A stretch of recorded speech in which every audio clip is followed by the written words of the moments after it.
We're not just pausing mineral exports to the United States, we're redirecting an entire supply chain that Washington has taken for granted for decades. If Donald Trump wants to treat Canada like a national security threat, he can build his electric vehicle future without Canadian lithium, graphite, or cobalt. That was Mark Carney speaking to Parliament on January 9, 2026, hours after signing Executive Order 2026-03, immediately freezing critical mineral exports to the United States. No warning, no negotiation period, just a direct counterstrike that vaporized $23 billion in annual trade and left American automakers scrambling to rewrite production schedules they'd locked in months ago. The fallout was instant.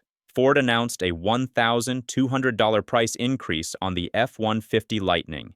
GM delayed delivery timelines for the Chevy Silverado EV by 6 months.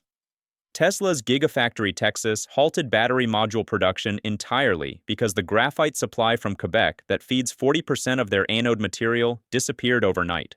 Wall Street analysts at Morgan Stanley calculated the freeze would cost the U.S. electric vehicle sector $11.4 billion in lost revenue by the end of Q2 2026 alone.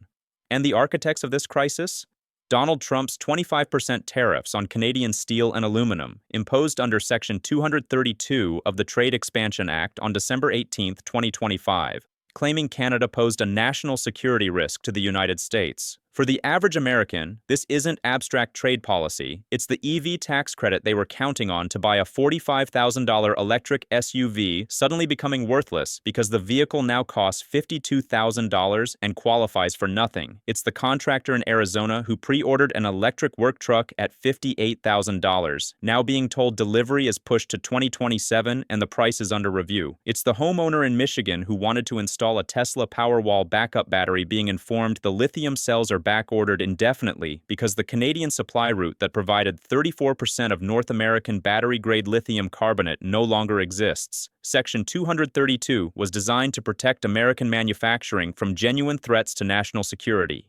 Trump weaponized it. The December 18th tariffs slapped a 25% duty on Canadian steel and aluminum imports, raising costs for U.S. manufacturers by an estimated $4.7 billion annually. The White House claimed this would force domestic production.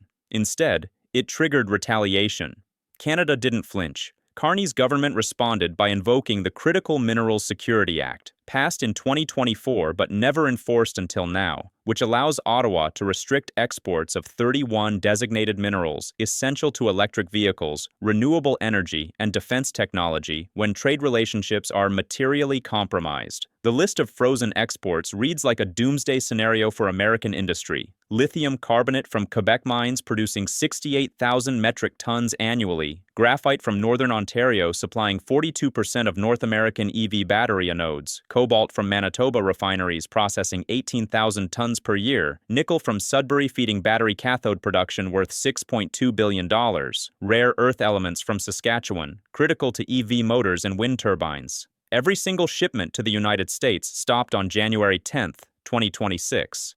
Canada didn't just freeze the supply chain, they rerouted it. Within 72 hours, Carney's trade minister announced deals with South Korea's LG Energy Solution to absorb 60% of Quebec's lithium output, with China's CATL to purchase Ontario graphite at prices 12% higher than U.S. contracts were paying, and with European battery manufacturers to take Manitoba's cobalt under 5-year agreements. Canada wasn't scrambling to replace American buyers. American buyers were being replaced because they were no longer the most attractive market. The U.S. went from preferred customer to economic liability in one policy decision. The American EV sector is drowning. Ford's CFO stated publicly that the F-150 Lightning program would lose $900 per vehicle in Q1 2026 due to input cost increases from sourcing alternative lithium supplies from Australia at $32,400 per metric ton compared to $24,100 from Canada. General Motors suspended construction on a $2.6 billion battery plant in Tennessee because the graphite supply agreements they'd negotiated with Canadian producers are void and Chinese replacements are subject to a separate 10% tariff under Trump's 2025 China technology restrictions. Rivian, the electric truck startup, announced layoffs of 840 workers in Illinois because battery module costs jumped 18% when they shifted from Canadian to Chilean lithium sources.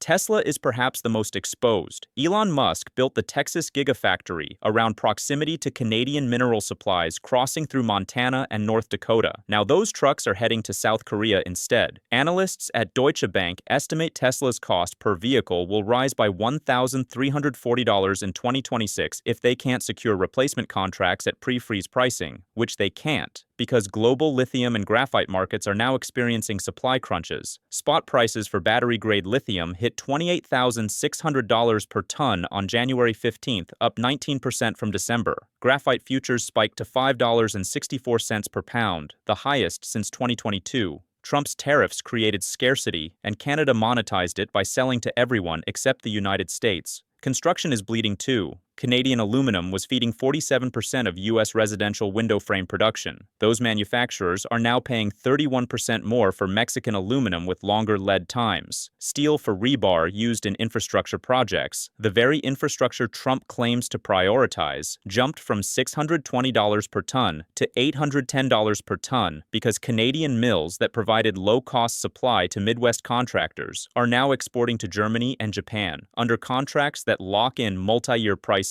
The American Construction Alliance estimated the tariffs and counter-freeze will add $74 billion to U.S. infrastructure costs between 2026 and 2028. Meanwhile, Canada is thriving. Carney positioned the country as the stable, reliable mineral supplier to the world, while the United States plays protectionist games. Asian battery manufacturers are announcing expansions in Ontario and Quebec, creating 12,400 jobs in provinces that were economically stagnant 6 months ago. The Canadian dollar strengthened 4.2% against the US dollar since the freeze, because global investors see Canada as the safer bet for clean energy supply chains. Ottawa collected $3.1 billion in new export taxes from the redirected mineral sales, revenue Trump handed them by destroying American trade relationships. The Trump administration insists this is temporary leverage. Treasury Secretary Scott Bessent told CNBC the tariffs would force Canada to respect American interests.